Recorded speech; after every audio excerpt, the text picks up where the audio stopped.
Good morning to all of you, dear children.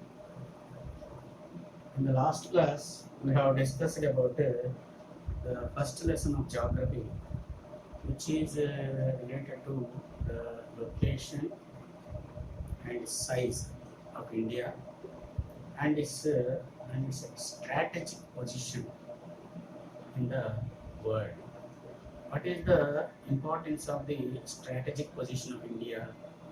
India is in the middle of the eastern and western countries of the world, which helped India to become a very good world trader.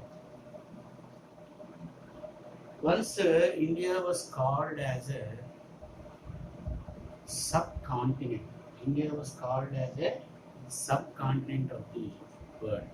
What do you mean by a subcontinent? First of all, what is a continent? A continent is a huge landmass which has definite borders and which has a variety of landforms, different types of climates, and different groups of people. Such a huge landmass having definite borders with a variety of landforms and also different groups of people is considered a continent. Here, while observing India's land features and all, India also can be called as a continent. But we cannot call it as a continent itself because its size is only 2.4% of the total area of the land on the globe. But here, to say that India is a continent or subcontinent, India has definite borders, natural borders. What are those natural borders? It has a tall mountain range called Himalayas in its northern border. And in the east, it has a Bay of Bengal, which is India has so much length of coast. So Bay of Bengal is also a natural border. Then come to the south, there is a Indian Ocean. Indian Ocean protects India, separates India from other countries of the world. In the same way, on the western side, there is a Arabian Sea. This is Arabian Sea. This Arabian Sea protects India, separates India from western countries. In this way, India has definite boundaries, which is a feature of a continent.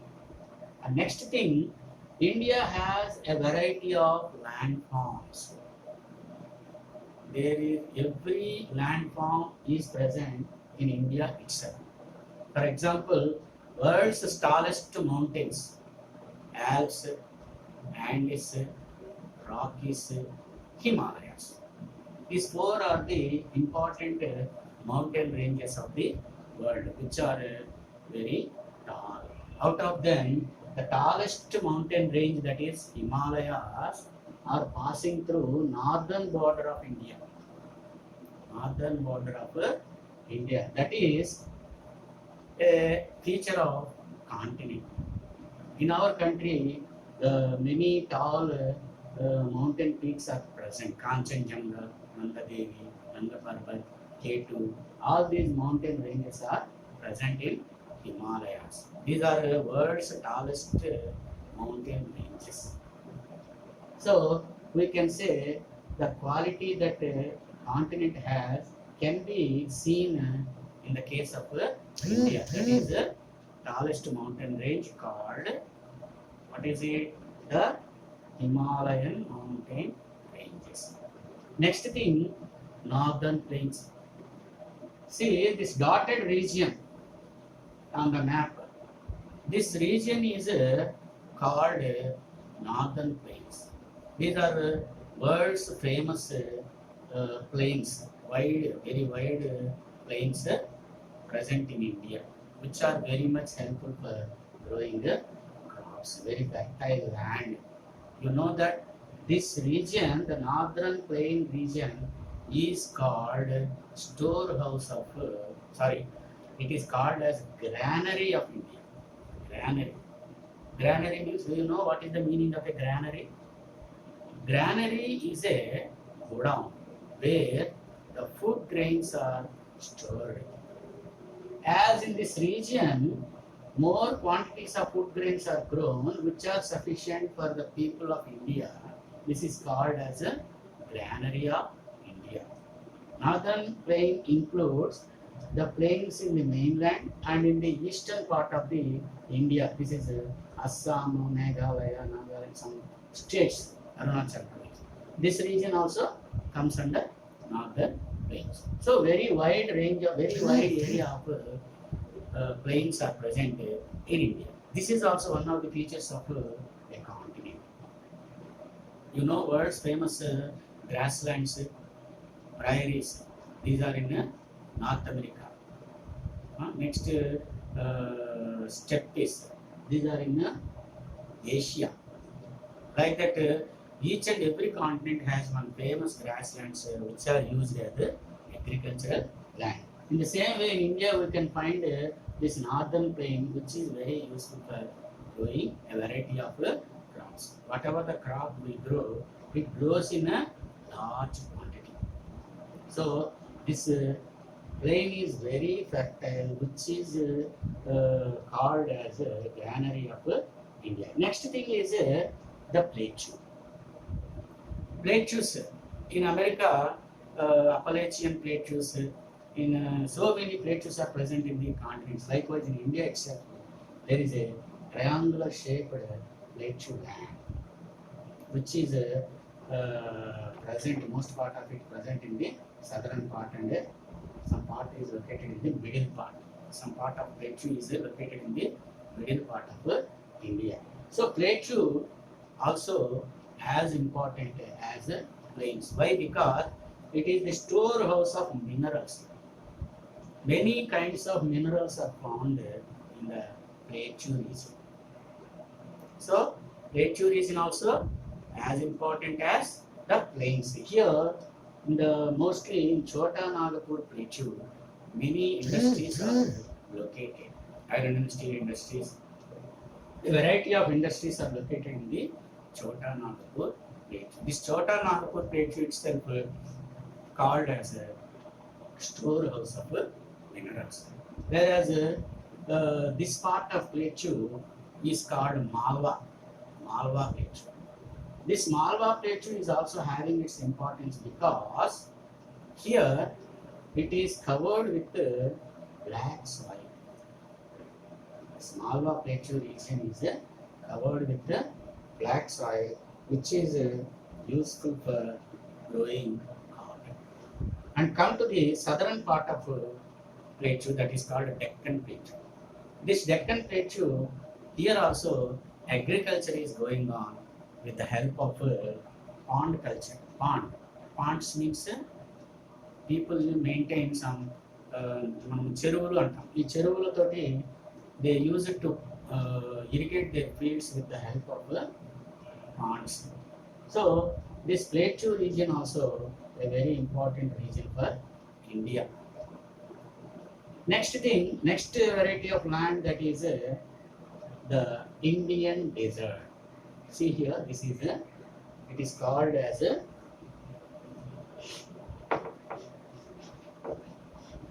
Thar desert. What is it? Thar. Thar desert is lying in the northwestern part of India.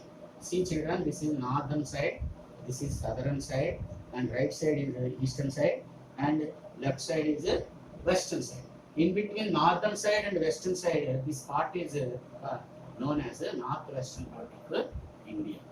There the desert is situated. There is some reason to form a desert here. You know that the life in the desert is different from the life of the people of other regions. They lead a very hard life in the deserts. Mostly the people are nomads. Nomads means they never stay at one place permanently. Always they will be moving to new places in search of food and water. So that is the life of desert. So desert is also there. Can you tell world famous deserts?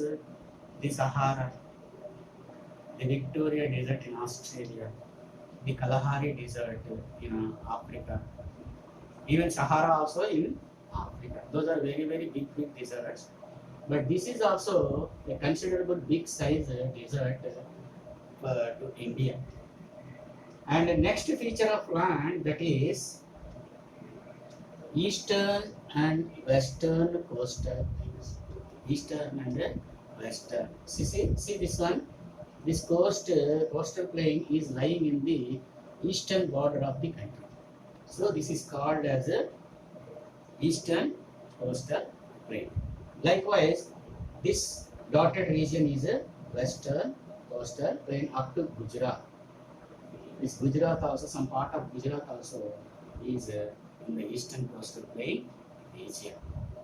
And here, the eastern coastal plain and the plateau region, these two parts of the different lands are separated by a mountain range. This is not mountain actually, these are hills, hill ranges. These hill ranges are called Western Ghats. What are they? Western Ghats. Okay, because their location is on the western part of India, they are called as Western Ghats. Ghats means hills. In the same way, see this one. These are Eastern Ghats. They are separating the eastern coastal plain from the plateau region. So these are called as Eastern Ghats.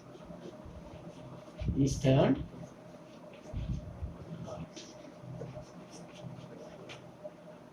So these Western and Eastern Ghats are also important for India because many rivers are flowing through the eastern coastal plain. If you start from here, you can say that Ganga plain. After that, Mahanadi, Damodar, Mahanadi. Next, Godavari, Krishna, Kaveri. All these rivers are taking birth in the west and flowing towards east. Children, can you say why these rivers are flowing towards east? What is the reason? Tell me. What is the reason for flowing the rivers which are taking birth in the west and flowing towards the east? Because the eastern side of the eastern part of India is somewhat low compared to the western part. So all the rivers are flowing. For example, you take Godavari. Godavari is taking in Maharashtra and flowing like this, and merging into Bay of Bengal. It is starting here and flowing towards east and joining and merging with Bay of Bengal. Like that, Mahanadi, Godavari, Krishna also same. Kaveri also samely it is they are merging into Arabians because the slope is towards east. India's southern part of land is sloping towards east. Eastern part is low, whereas western part is somewhat high altitude.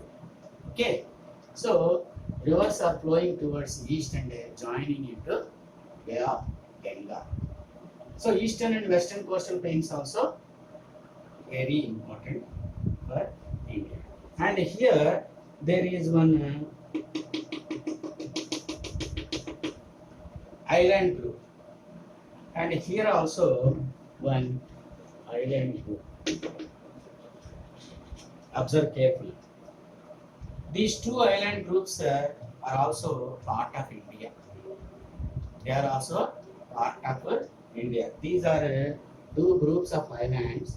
Those are called Andaman and Nicobar.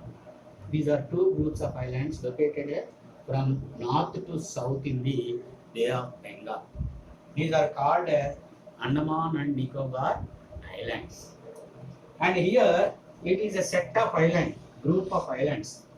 This is called as a Lakshadweep. This group of islands is called as a Lakshadweep. Here also we can find a moderate type of climate. Because of different types of varieties of lands, India is called as a subcontinent.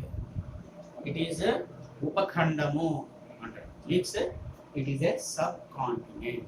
Though it is very small country compared to China and America, it is having all types of varieties of lands in it. Mountain ranges, world's tallest mountain ranges, world's famous plains, northern plains, and a very big plateau region, and also a recognizable desert, and a lengthy coastal plains. Coastal plains start from here and up to here, again from here to here. These are also compared to other plains very lengthy. And India has a sea coast of a very lengthy sea coast. It has very lengthy sea coast. So all these things are making India a fertile, sorry, a it's called subcontinent in the world.